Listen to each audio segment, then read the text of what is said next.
성경에 중요한 세 가지 진리가 있는데, 첫째는 믿음으로 구원받는 진리입니다. 행위로 구원받는 게 아니고 믿음으로 구원받는다. 두 번째는 기도로 문제 해결을 받는다. 그렇죠. 하나님 앞에 기도하면 하나님이 문제를 해결해 주신다. 이것이 아주 중요한 진리입니다. 그리고 세 번째, 말씀에 철저한 순종으로 축복을 받는다는 진리입니다. 정말 하나님의 말씀대로 살면 우리가 영과 육의 복을 받는다는 진리, 이것을 성경의 세 가지 진리로 우리에게 말씀하고 있어요. 이번에 TV조선에서 중요한 프로 하나가 있었죠. 내일은 국민가수라고 있었는데, 거기에 3위에 등극한 친구가 이름이 이솔로몬입니다. 근데 나중에 이제 알고 보니까 이 친구가 목사님의 아들이에요. 근데 13살이 되었을 때 목사님께서 백혈병으로 돌아가시게 됩니다. 그러니 사모님이 아이들을 키우느냐고 얼마나 힘들겠어요. 그러니까 이 솔로몬이가 힘들게 큰 거예요. 안 해본 게 없어요. 벽돌 공사부터 시작해서 페인트 칠, 외장설, 기계설비, 목수, 벽지, 택배, 하여튼 안 해본 게 없을 정도로 고생을 하면서 큽니다. 그러다가 군대를 갔는데, 군대에서 대대장을 잘 만난 거예요. 신앙생활한 대대장을 만났는데, 얼마 그래도 목표를 세워야지. 근데 원래 노래는 잘하고, 그러니까 이 사람이 세 가지 목표를 딱 세우는 거예요. 첫째는 뭐냐면, 내가 앞으로 전 세계에 유명한 테드라고 하는, 즉 테드가 뭐냐면 18분 동안 영어로 자기 인생에 대해서 고백하는 그런 프로그램인데, 자유롭게 나가서 영어로 내가 할 수 있도록 영어를 하겠다. 근데 영어 실력이 보통이 아니에요. 보니까 외국파냐 이럴 정도로 영어를 잘해요. 그리고 이 친구가 또 하나 책을 1000권 읽겠다. 근데 얼마를 읽었느냐? 그때 나올 때가 930권을 읽은 거예요. 대단하죠. 응? 그리고 이제 하루에 최소한 노래는 10시간씩 내가 연습하겠다.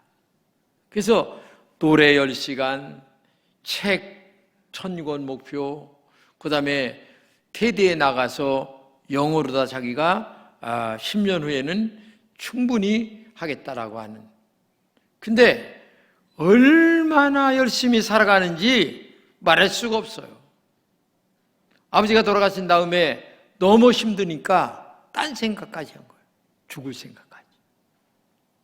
그래도 나는 하나님의 사람인데 말씀에 순종해야지. 믿음으로 살아야지.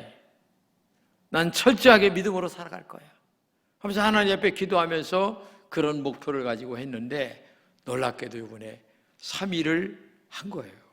근데 이 친구가 이렇게 얘기를 했습니다. 노력은 자신을 배반하지 않는 것 같아요. 지금 제가 증명해내고 있잖아요. 응? 정말 모든 것이 하나님의 은혜다. 하나님의 축복이다. 말씀에 순종했더니 나에게 이런 축복이 왔다. 이렇게 그는 고백을 하면서 신문에 기사가 크게 난 거예요. 제가 그걸 오려서 여러분들에게 간단하게 지금 얘기를 하고 있는 거죠. 하나님의 사람은 이렇게 열심히 사는 겁니다. 이렇게 사는 게 믿음이고 이렇게 사는 게 신앙입니다. 어떤 사람은 환경 탓하고 뭘 원망하고 다 이렇게 얘기를 해요. 그거는 부질없는 짓입니다. 주어진 환경이 그런데 원망한다고 되겠습니까? 이겨나가는 거예요. 하나님이 내 생명을 데려가고 가기 전까지는 이겨나가는 게 신앙이에요. 환경도 이겨나가고 어려움도 이겨나가고 모든 것들을 이겨나가는데, 어떤 사람은 부모 잘 만나서 너무 환경이 좋아서 그게 태성에 배어서 살아가는 사람도 있어요. 감사도 몰라요. 그리고 인생에 어떤 목표도 없어요. 이렇게 살아가는 사람들 태반이에요 또. 응? 저 안타깝죠. 응? 그래서 이 친구는 정말 믿음으로 살고 말씀대로 살았더니 세상에 올해 29살인데 3위가 됐어요. 인생이 확 펼쳐지게 된 거죠. 놀라운 일 아니겠습니까? 설교는 내가 좋아하는 것만 듣는 게 아닙니다. 어떤 것이든 하나님의 말씀으로 듣는 게 설교예요. 싫어도 말씀으로 듣고 좋아도 말씀으로 듣고. 저는 오늘 11조에 대해서 말씀드리는데 종교개혁자 루터는 이런 얘기했습니다. 사람은 두 번 거듭나야 된다. 하나는 영적으로 하나님의 자녀로 거듭나야 되고, 두 번째 인간들이 가장 좋아하는 물질, 돈주머니가 거듭나야 된다. 맞는 말인 것 같아요. 인간이 가장 목을 매며 살아가는 게 물질입니다. 그렇죠? 물질이라면 물불 안 가립니다. 부모 자식도 없습니다. 참, 제가 보면은요, 일찍 재산 물려준 부모님은 고생 찔찔이 하십니다. 내가 보고 있어요. 절대 물려주면 안 돼. 근데 지금도 갖고 있는 재산이 있는 분들은 자식이 와서 굽실거립니다. 그만큼 물질의 권세가 센 거예요. 부모의 권세가 센 게 아니라 부모가 갖고 있는 물질의 권세가 세다는 얘기예요. 응? 그렇기 때문에 오늘도 여러분과 제가 이 돈 때문에 생명도 빼앗고, 돈 때문에 이혼도 하고, 돈 때문에 버리기도 하고, 여러분, 그러기 때문에 가장 민감한 것이 돈이기 때문에 그 민감한 것 자체를 가지고 하나님은 11조 얘기를 하시는 겁니다. 11조를 드릴 때에 내가 너에게 축복하겠다. 이거를 오늘 말씀하고 있는 거예요. 오늘 본문의 배경이 이렇습니다. 내가 너희를 사랑했다라고 얘기하니까 주께서 어떻게 우리를 사랑했습니까? 반문하는 거 이스라엘 백성들이. 그리고 너희가 내 이름을 멸시했다. 그러니까 우리가 어떻게 주의 이름을 멸시했습니까? 이 말라기를 읽어보게 되면 이렇게 나와요. 너희가 나를 더럽혔다. 그러니까 우리가 어떻게 주를 더럽혔습니까? 계속 반복적으로 나오는 거예요. 응? 그래서 너희가 나를 괴롭혔다. 2장 17절에 이렇게 얘기합니다. 우리가 어떻게 여호와를 괴로우시게 하셨다 하는도다. 이렇게 하면서 3장 7절입니다. 그런즉 내게로 돌아오라. 그리하면 나도 너에게로 돌아가리라. 돌아와라. 내가 너에게 돌아가겠다. 그 말은 뭐냐면 너희가 돌아오면 내가 너와 함께 하겠다. 축복하겠다. 그런 얘기거든요. 이 얘기가. 응? 우리가 무엇을 하여 돌아가리까? 라고 얘기를 하니까 엉뚱한 것 같고 생뚱만 것 같은 오늘 본문 8절을 얘기하는 겁니다. 사람이 어찌 하나님의 것을 도적질하겠느냐? 그러나 너희는 나의 것을 도적질하고도 말하기를 우리가 어떻게 주의 것을 도적질하였나이까 하는도다. 이는 곧 11조와 헌물이라. 예, 돌아와라. 어떻게 돌아가는 거냐? 그게 바로 11조와 봉헌물을 바르게 바치는 것이 나에게 돌아오는 것이다. 그러니까 다른 말로 얘기하면 인간이 가장 좋아하는 것들을 사람들은 하나님께 드리질 않는 거예요. 아는데 거기에다가 하나님은 너의 가장 좋아하는 것을 나에게 드릴 때에 그게 돌아오는 것이다. 에? 그걸 지금 얘기하고 있는 거죠. 우리가 조용히 생각할 게 있어요. 하나님께 돌아오라는 말씀을 이스라엘 백성이 듣는데 그러자는 말이 우리가 어떻게 돌아가는 것입니까? 라고 대답할 때 11조와 헌물을 도적질하지 말라. 도적이라는 말을 쓰고 있는 거예요. 그러니까 한마디로 얘기하면은 물질도 네게 아니고 모든 것은 다 내 소관이야. 한 방에 갈 수도 있어. 까불지 마라. 인생은 그런 거야. 응? 인생은 내 손아귀에 다 있는 거야. 근데 네 거라고 함부로 말하지 마라. 이걸 우리에게 말씀해 주고 있는 거죠. 사람이 돈 사용하는 것 보면 그 사람의 됨됨이를 알 수가 있죠. 돈을 사용하는 것을 보면 그 사람의 가치관을 파악할 수가 있어요. 어떤 가치관으로 인생을 살아가는구나. 또 돈을 쓰는 것 보면 그 사람의 인격을 알게 됩니다. 저 사람은 어떤 인격이구나. 돈을 사용하는 것을 보면 그 사람의 신앙을 알게 됩니다. 교회를 다니는데도 돈 사용하는 것 보면 11조도 안 하지. 그 다음에 하나님 앞에 감사도 모르지. 그러면 그 신앙이 좋다고 얘기할 수가 있겠습니까? 아니죠. 하나님보다 돈을 더 사랑한다, 이렇게 얘기할 수가 있는 거죠. 그렇기 때문에 백성들이 11조 헌물을 하나님께 드리지 않았다는 것은 그들의 마음이 하나님에게서 떠나갔다라는 말이나 마찬가지죠. 하나님은 그들이 돌아오기를 위하여 그들의 마음과 믿음이 들어있는 11조 헌물을 하나님께 드려라, 이렇게 말씀하시는 거죠. 하나님의 11조 헌물이 필요해서가 아니라 마음을 요구하는 거죠. 하나님께서 11조를 드리지 않았다 하는 것을 헌금 드리지 않았다 이렇게 얘기하지 않고 뭐라고 그랬어요? 도적질했다 그거예요. 너 내 건데 네가 가져갔다 얘기해요. 응? 하나님의 것인데 몰래 가져갔다. 그러면 바로 11조 헌물은 하나님의 것이다 라는 뜻으로 지금 얘기하고 있는 거죠. 본문에서 가장 중요한 것은 내게로 돌아오라는 표시가 뭐냐 이거죠. 11조라는 얘기입니다. 그리고 더 중요한 것은 11조는 복받는 지름길이다, 이걸 얘기하는 거죠.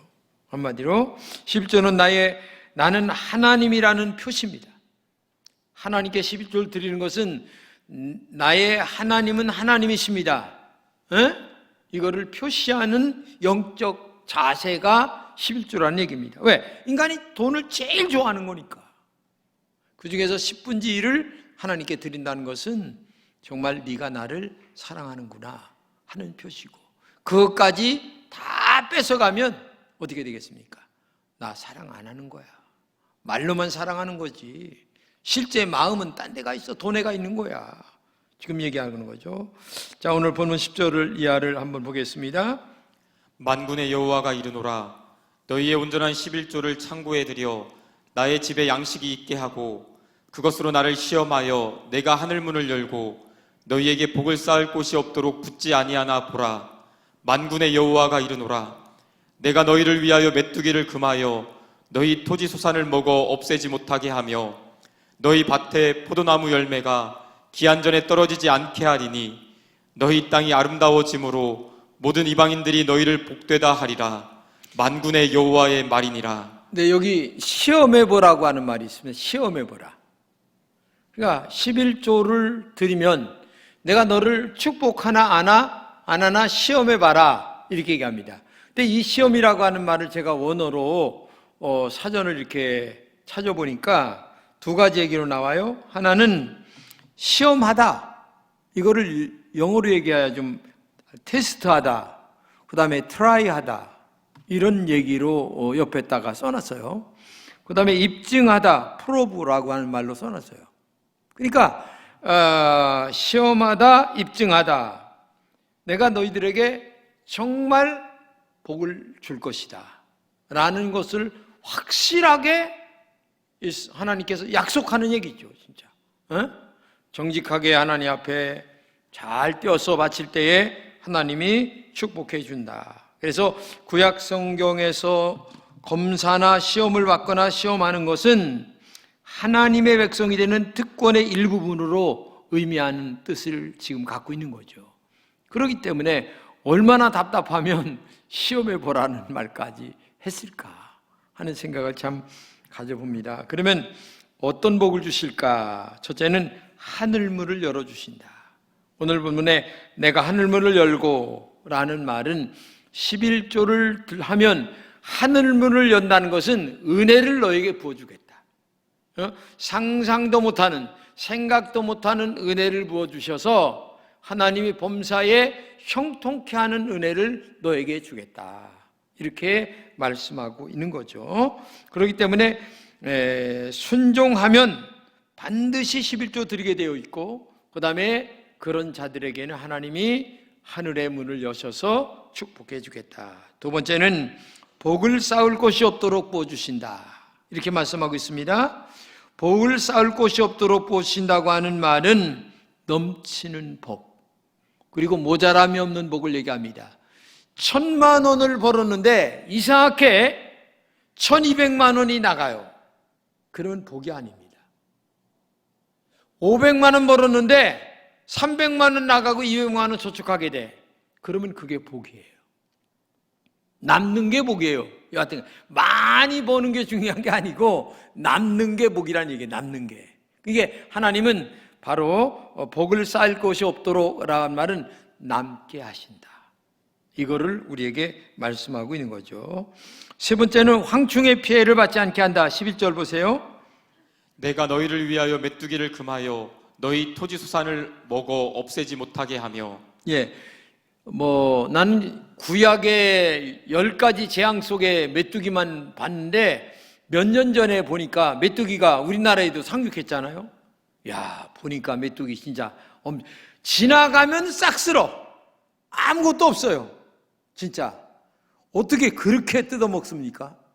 그러니까 과일밭이나 어느 밭이나 할 것 없이 메뚜기 떼가 지나가면 그냥 없어지는 거예요. 그러니까 황충을 금한다고 하는 말은 한마디로 얘기해서 도적이나 강도, 질병, 재앙, 천지재변 모든 것들을 제해준다.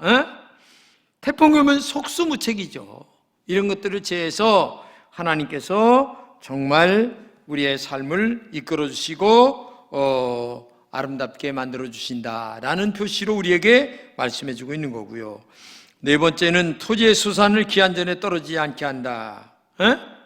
여러분 생각해 보세요. 사과나무 심었는데 사과가 잘 익어서 농부가 손으로 잘 따가지고 포장을 해서 밭에 갔다 시장에 갔다 팔아야 돈이 되는 건 아니겠습니까?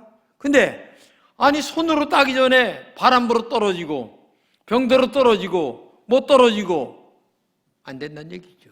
근데 하나님이 끝까지 책임져 주신다는 거죠.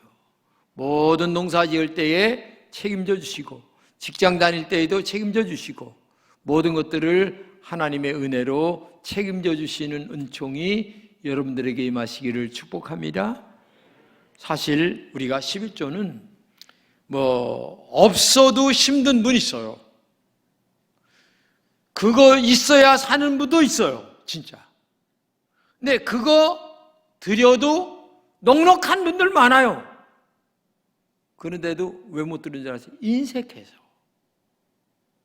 사실 인색해요. 그러다 보니까 못하는 거예요. 나는 우리 교인들 보면서 어떤 분 10만 원, 20만 원 11조 드려요. 그분 형편 내가 너무 잘합니다. 매주 내가 이걸 받고서 쭉 보면서 눈물이 나는 11조가 있어요. 눈물이 나 진짜. 그럼 몇만 원 이 집은 다른 집에 1,000만 원보다 난 거예요. 어떤 집은 200만 원, 300만 원 하는 11조가 있죠. 감사하죠. 우리 집사님 집에 그래도 하나님이 축복을 하시는구나.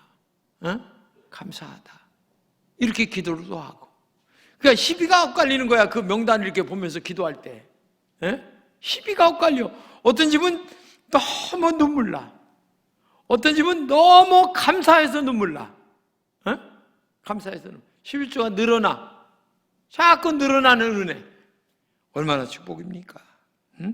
그렇기 때문에 여러분의 가정에 그 농사나 아니면 직장 다닐 때 미리 나가 이런 거 없고 토지수산 끝까지 잘 따서 내 손으로 따가지고 농사 져가지고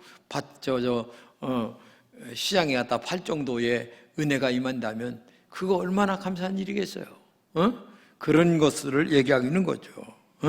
이런 것들을 목사가 설교다 이렇게만 생각하지 말고 정말 성경대로 가르치려고 하는구나. 그래서 우리는 믿음으로 살아야 된다. 구약이나 신약이나 이렇게 믿음으로 살아서 하나님 앞에 영과 육의 복을 받는 여러분 되시기를 진심으로 축복합니다. 다섯 번째는 우리가 받은 복을 다른 사람들의 입으로 말하게 하신다는 거죠. 본문에 너희 땅의 아름다움으로 모든 이방인들이 너희를 복되다 하리라. 야, 이 사람이 땅이 아름다운 거예요. 그러니까 너희가 복되다 하리라. 다른 사람들이 복되다. 야, 이 말은 쉬운 말 이런 얘기입니다. 쟤는 시골 촌놈인데, 아이고 별 볼 일도 없는 놈인데 교회 나가더니만은 복을 받은 것 같아. 예? 그런 얘기를 듣게 하신다는 거예요. 하나님이 얼마나 감사합니까? 그 중에 하나가 저예요. 전 충청도 보은군 해보면 부스 293번지. 완전 촌놈, 깡촌놈. 예? 근데 하나님이 세상에 21살 때 예수를 황문기를 통해서 나에게 심어주셨어요. 응? 찾아와서 만나주시고. 내가 우리 동네에서 처음 예수 믿었는데 예수 믿으니까 아이고 저거 이제 망했다. 그나마 못 사는 주제가 또 교회를 나가 뭐라고. 아이고 정말 별소리 다 들었어요. 제가 개척할 때 얼마나 고생했습니까? 에? 근데 지금 고향에 가면요, 아 저놈은 예수 믿고 제일 잘된 놈이요. 다 그래요. 동네 사람들이 다 그래요. 그렇죠. 이거 뭐 제가 거짓말, 여기 친구가 있어요 나하고.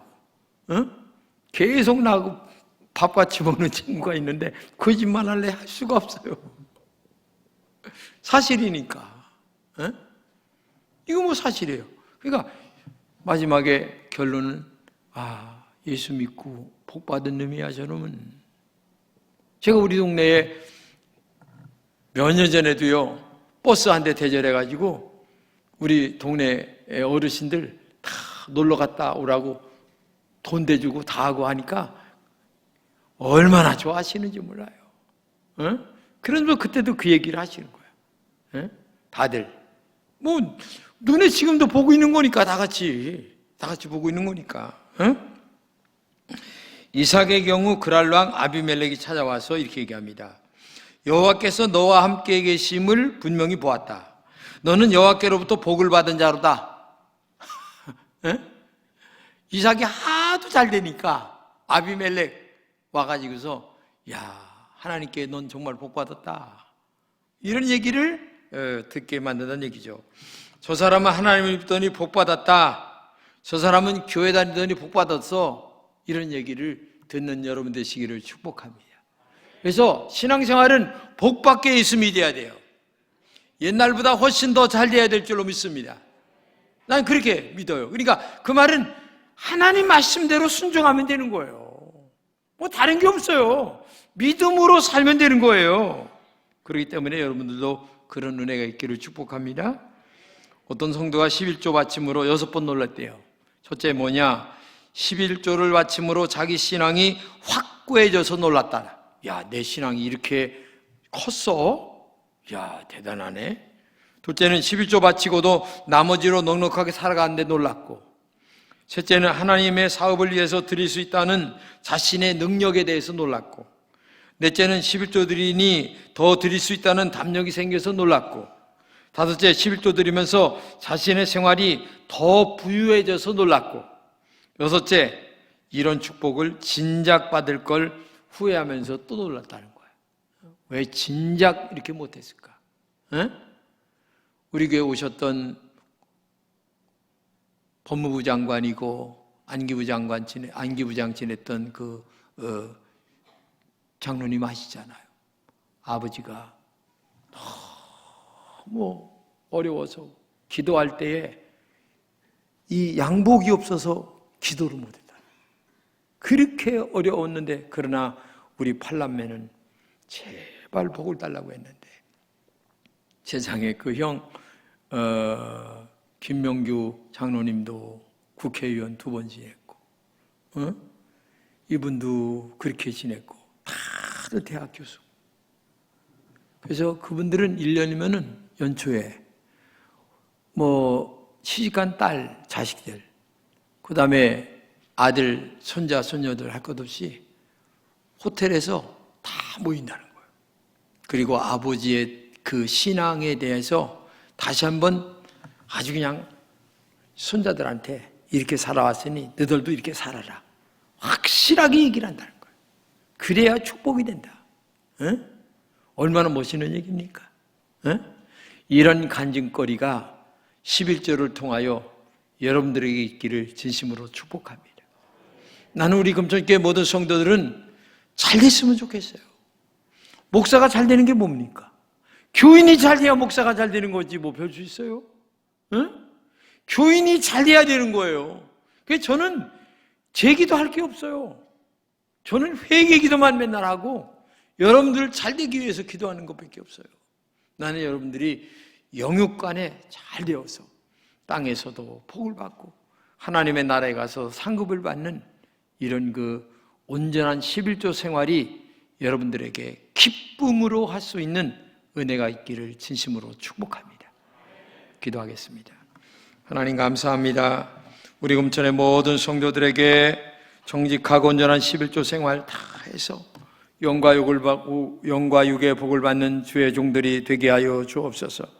성령 충만하게 하시고 말씀 충만하게 하시고 능력 충만하게 하셔서 우리 금천의 모든 성도들은 하나님 앞에 복을 받아 간직거리를 만들고 주의 영광을 돌려드리는 귀한 은혜가 충만하도록 인도하여 주시옵소서. 예수님의 이름으로 기도합니다. 아멘.